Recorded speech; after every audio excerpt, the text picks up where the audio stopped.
The Rhenish Republic was proclaimed at Aachen in October 1923 during the occupation of the Ruhr by troops from France and Belgium. It comprised 3 territories named North, South and Ruhr.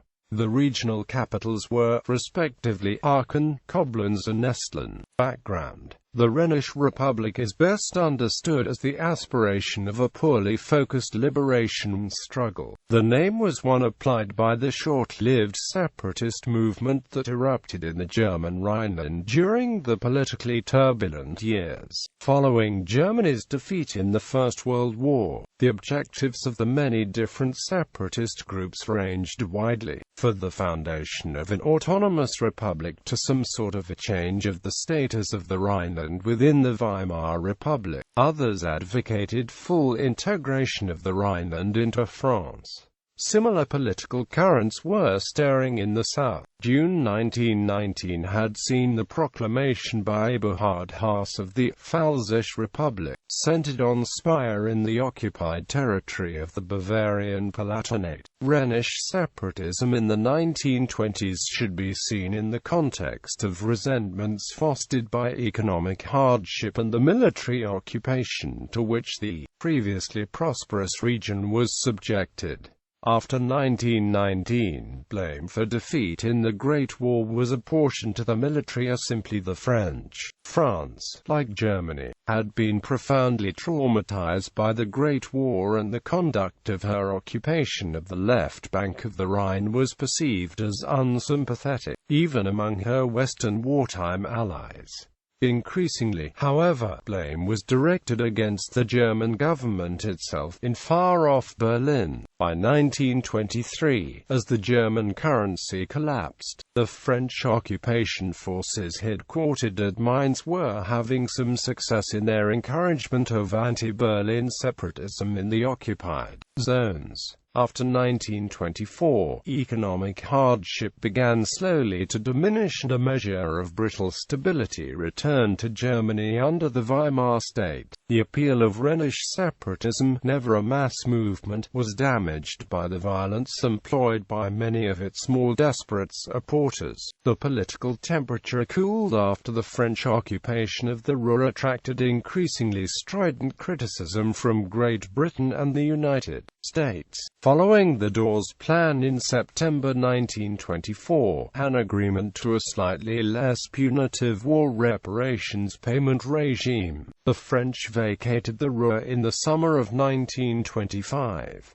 The end of the Rhenish Republic can be dated at December 1924, when its leading instigator, Hans Adam Dorten, was obliged to flee to Nice. By 1930, when French troops also vacated the left bank of the Rhine, the concept of a Rhenish Republic, independent of Berlin, no longer attracted popular support. Historical context: the Cisrhenian Republic and subsequent incorporation of the region into the French Empire lasted for less than a generation, but introduced to the occupied Rhineland many of the features of the modern state. These were revolutionary and widely welcomed. One objective of the Congress of Vienna in 1815 was to undo Napoleon's territorial changes, so the Rhineland and Westphalia reverted to the Kingdom of Prussia, while the Palatinate region became part of Bavaria. Nonetheless, Prussia's western territories continued to adhere to the Napoleonic legal system and, in many other respects, the relationship between the citizen and the state had been permanently transformed. In addition, mutual intolerance of religious differences, stretching back centuries, endured between Protestant Prussia and the predominantly Roman Catholic populations of the Rhineland. The reincorporation of most of the Rhineland into Prussia did not run smoothly and remained incomplete in more than a century later. Many Rhinelanders continued to regard rule by Prussia as a form of foreign occupation. At the same time, these events occurred during the occupation of the Rhineland by American, Belgian, British and French troops. Chronology. Dr. Adenauer calls a meeting, on the 1st of February 1919. More than 60 of the Rhineland civic leaders, together with locally based Prussian National Assembly members, convened in Cologne at the invitation of the city's mayor, Konrad Adenauer of the Catholic Centre Party.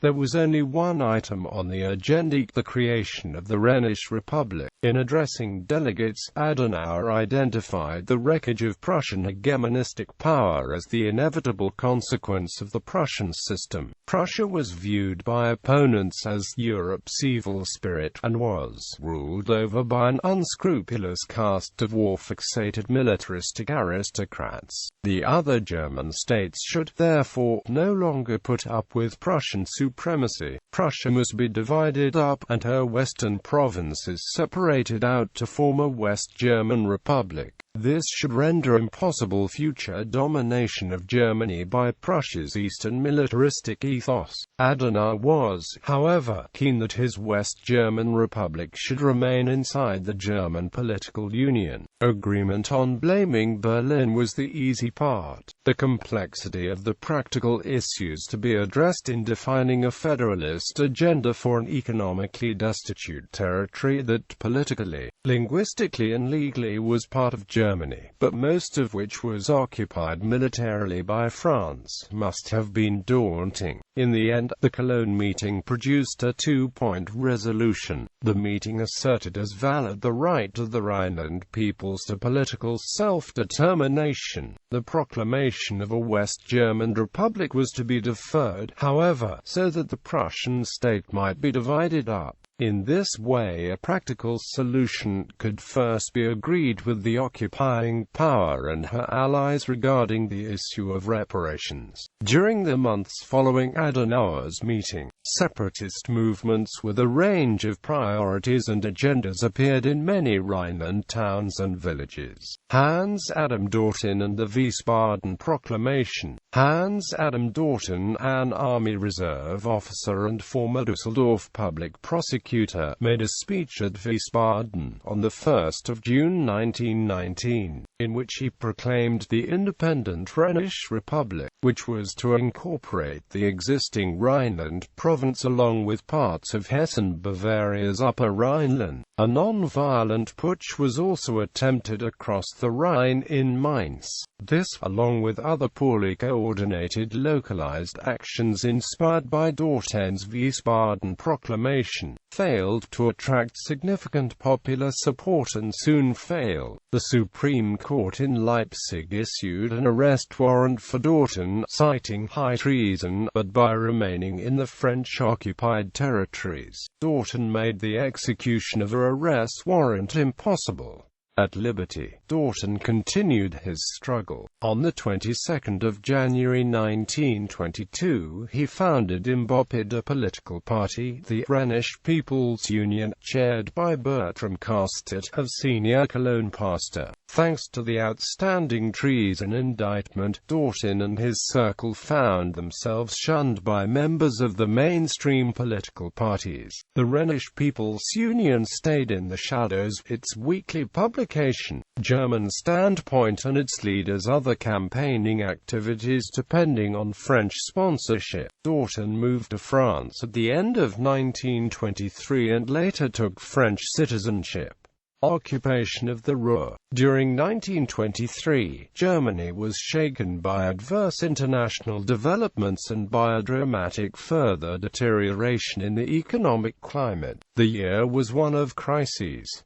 The German government fell into arrears with war reparations payments. In response, on the 8th of March 1921, French and Belgian troops moved in to occupy Duisburg and Düsseldorf. On the 9th of January 1923, the Reparations Commission determined that Germany had willfully held back from making payments due, and 2 days later troops occupied the rest of the Ruhr area. Thus the Rhineland's richest industrial region now bore, on behalf of Germany, the principal burden of the reparations imposed at Versailles. In the fighting that followed, more than 100 people lost their lives. More than 70,000 were turned out in order to make space for French and Belgian workers, mostly young men. Those suddenly evicted and deprived of their livelihoods frequently found themselves homeless, and some ended up joining one or other of the various active Rhenish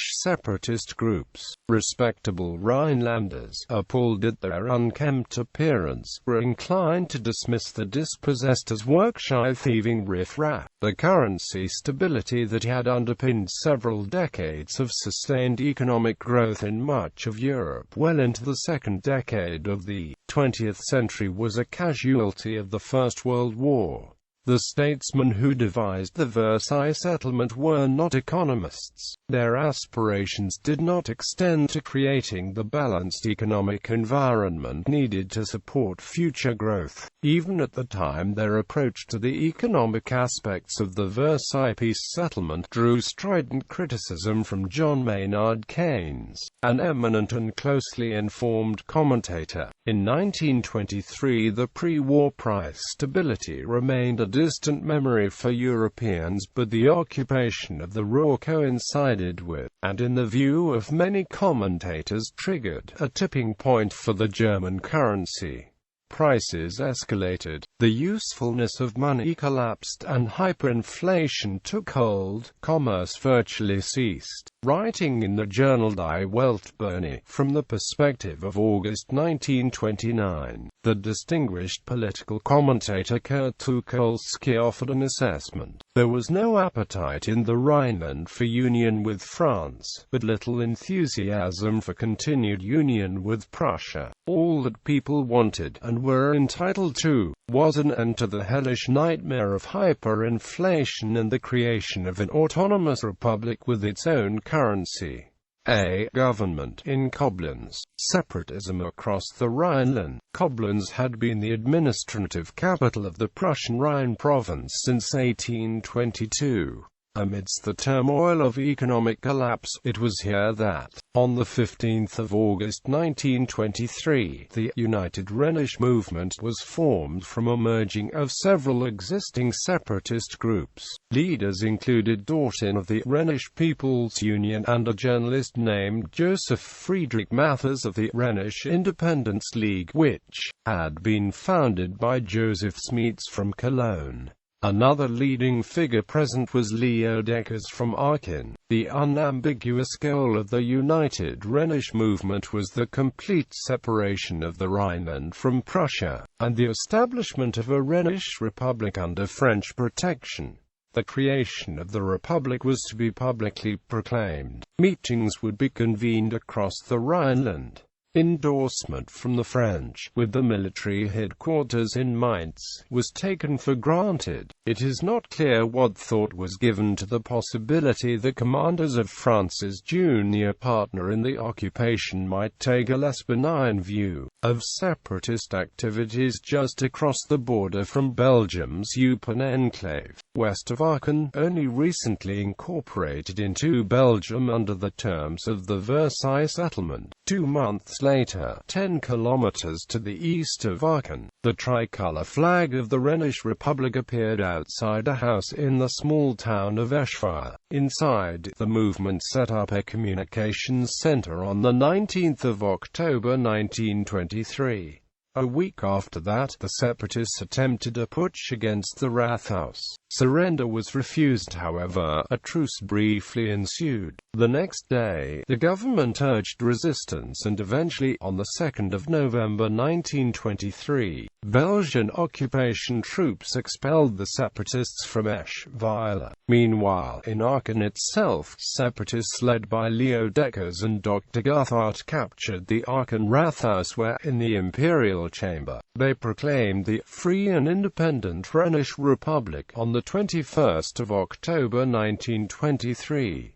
The next day the separatists came up against counter-demonstrators, who surrounded and wrecked the secretariat in Friedrich-Wilhelm-Platz, near the theatre. The 23rd of October opened with shooting in the streets. Meanwhile, the City Fire Brigade reclaimed the Rathaus, forcing the separatists to retreat to government buildings. That day Belgian troops imposed martial law. On the 25th of October, the local police were placed under the command of the Belgian occupation forces after attempting to storm the separatists out of the government buildings, only to find themselves thwarted by occupation troops. Across town, changes at the technical high school included the exclusion from Aachen of non-resident students. On the 2nd of November, the Rathaus was retaken by the separatists, now reinforced by around 1,000 members of the Rhineland Protection Force. Belgian High Commissar Baron Roland Jacquemins responded by ordering an immediate end to the separatist government and called the troops off the streets. The city council convened in the evening and swore loyalty to the German state. Parallel coup attempts in many Rhenish towns blew up, most of them following much the same pattern. Local government representatives and officials were expelled from civic buildings which were taken over. The Rhenish tricolour was raised over occupied town halls.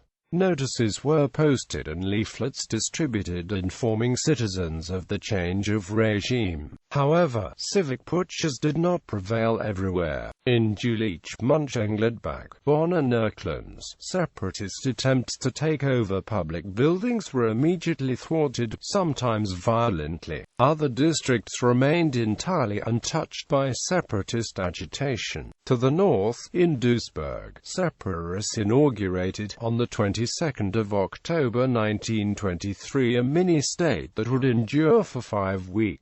Local members of the Rhenish Independence League took to the streets, proclaiming, disingenuously, that the new republic had come into being without any input from the French. Attempts to suppress the Duisburg Republic more rapidly were nonetheless blocked by the French occupation forces. Back in Koblenz, the regional capital, separatists had tried to seize power on the 21st of October 1923.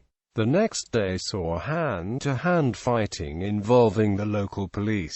During the night of the 23rd of October, Koblenz Castle, which had been out of the limelight since 1914 when the Kaiser had briefly established his wartime headquarters there, was captured by separatists with French military support. The occupiers were temporarily evicted by local police the following day, only to renew their occupation that night. On the 26th of October, the French High Commissioner, Paul Tarade, confirmed that the separatists were in possession of effective power, subject to the self-evident superior authority of the occupiers. He stated that they needed to introduce all the necessary measures. Separatist leaders Dortin and Joseph Friedrich Mathers interpreted Tarade's intervention as an effective carte blanche from the occupation forces. A cabinet was formed and Mathers, as its chairman, designated Prime Minister of the Rhenish Republic. The new government's power was heavily dependent on finance and support from the French occupation force, as well as on the separatists' own Rhineland Protection Force,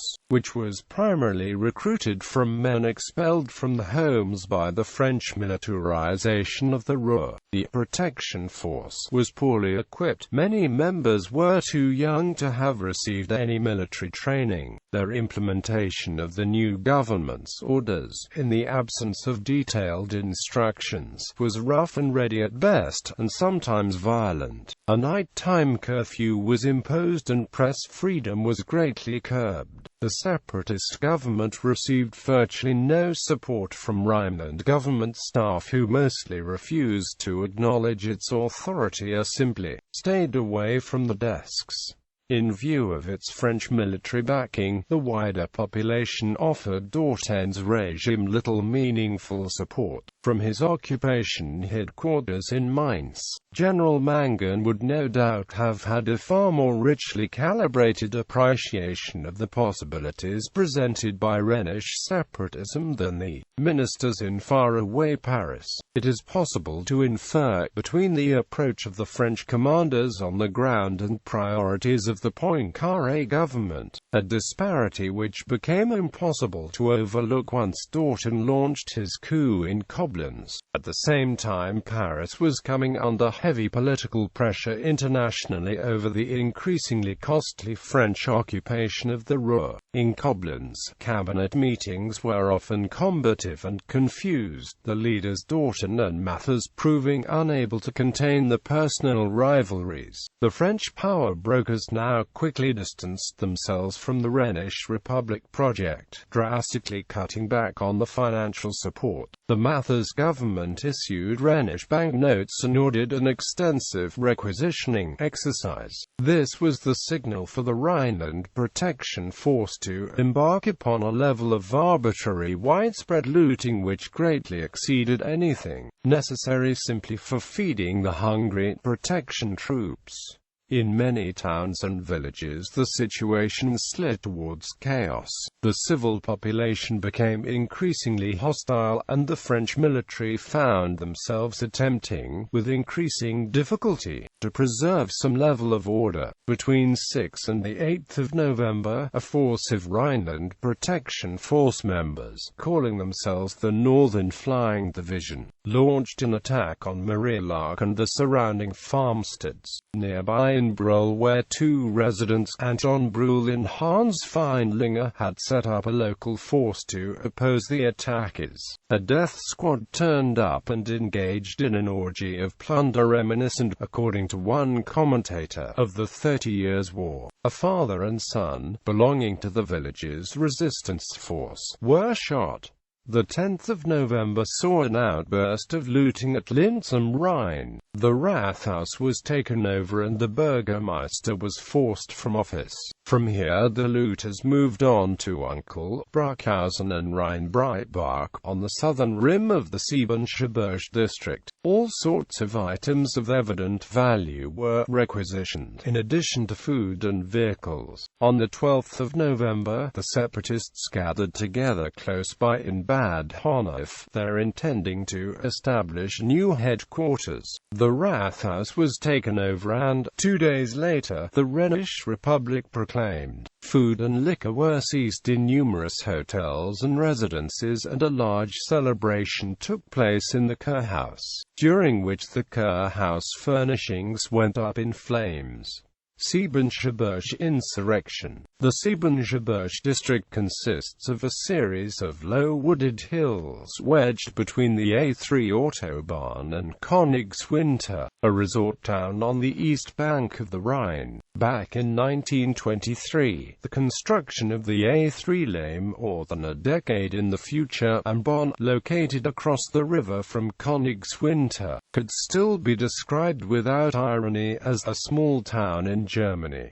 It was the turn of the village called Gideonberg to claim a place in history. On the evening of the 14th of November, a large number of the residents from the various small towns and villages surrounding Bad Honnef met together in an Gideonberg guest house and resolved to resist openly the wave of looting which, they anticipated, was moving towards the southern side of the Siebengebirge area. The district was experiencing growing food shortages. Despite the weapons ban in force, the group were able to bring together a substantial arsenal, comprising not merely axes, sticks and pitchforks, but also a number of hunting weapons and handguns and other infantry weapons, presumably left over from the war. A mining engineer and former army officer named Hermann Schneider took on leadership of this ad hoc militia. Schneider. It was thought that Schneider's Agedienburg-based force now comprised about 4,000 armed men, using factory sirens and alarm bells. The local troop would be mobilized. The minute separatist forces were reported or even merely rumored to have appeared. Panic was apparent as people rushed around trying to move to safety the cattle and other chattels.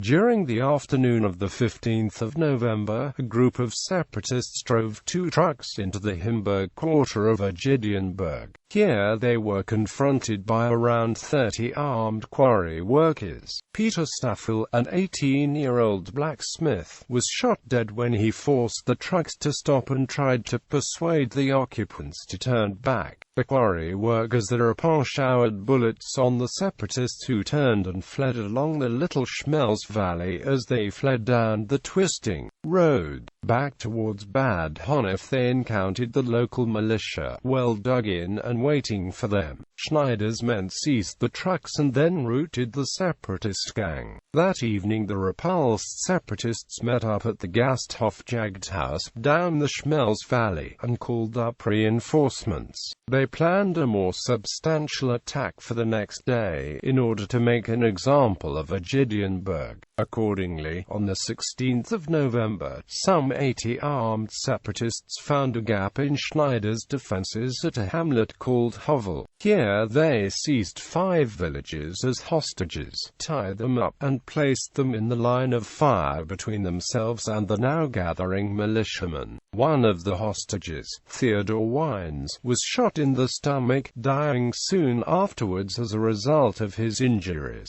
Meanwhile, more local defenders hurried to the fray and set about the invaders.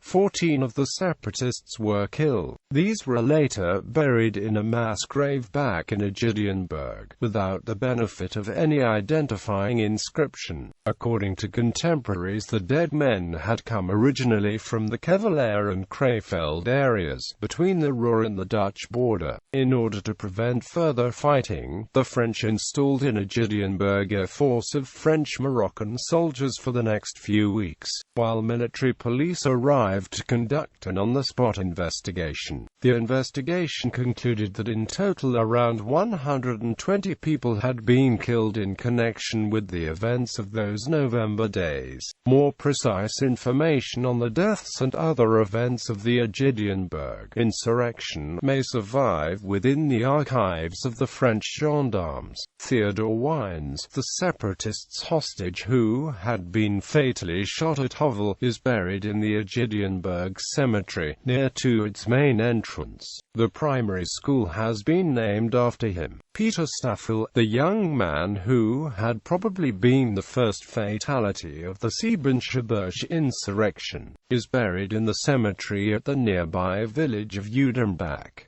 End of the Rhenish Republic. Following the events in Agedienburg, the separatist cabinet based at the castle in Koblenz split into 2 camps. Across the province, separatist governments were evicted from the Rathhausen and in some instances arrested by the French military. Leo Deckers resigned his office on the 27th of November. On November 28, 1923, Mathers announced that he had dissolved the separatist government. Dortin had already, on the 15th of November, moved to Bad Ems and there established a provisional government covering the southern part of the Rhineland and the Palatinate, and participated actively in the activities of the Pfälzische Republic movement, centered on Speyer, which would survive through till 1924. At the end of 1923, Dortin fled to Nice. Later he relocated to the USA, where he published his memoirs. Dortin was still in exile when he died in 1963. Joseph Mathers also made his way to France, where he later met up with fellow journalist Kurt Tucholsky. Despite the amnesty set out in the London Agreement of August 1924, Mathers and his wife were prevented from returning to Germany. leading Tucholsky to publish in 1929 his essay entitled For Joseph Mathers, from which drawn his observations on conditions in the Rhineland in 1923, cited above. In the towns, the remaining separatist burgomaster found themselves voted out of office at the end of 1923 or were, for their activities, before the courts. Konrad Adenauer, who during the period of the Koblenz government had constantly been at odds with Dortin, presented to the French generals another proposal for the creation of a West German autonomous federal state. Adenauer's proposal failed to impress either the French or the German government at this time, however.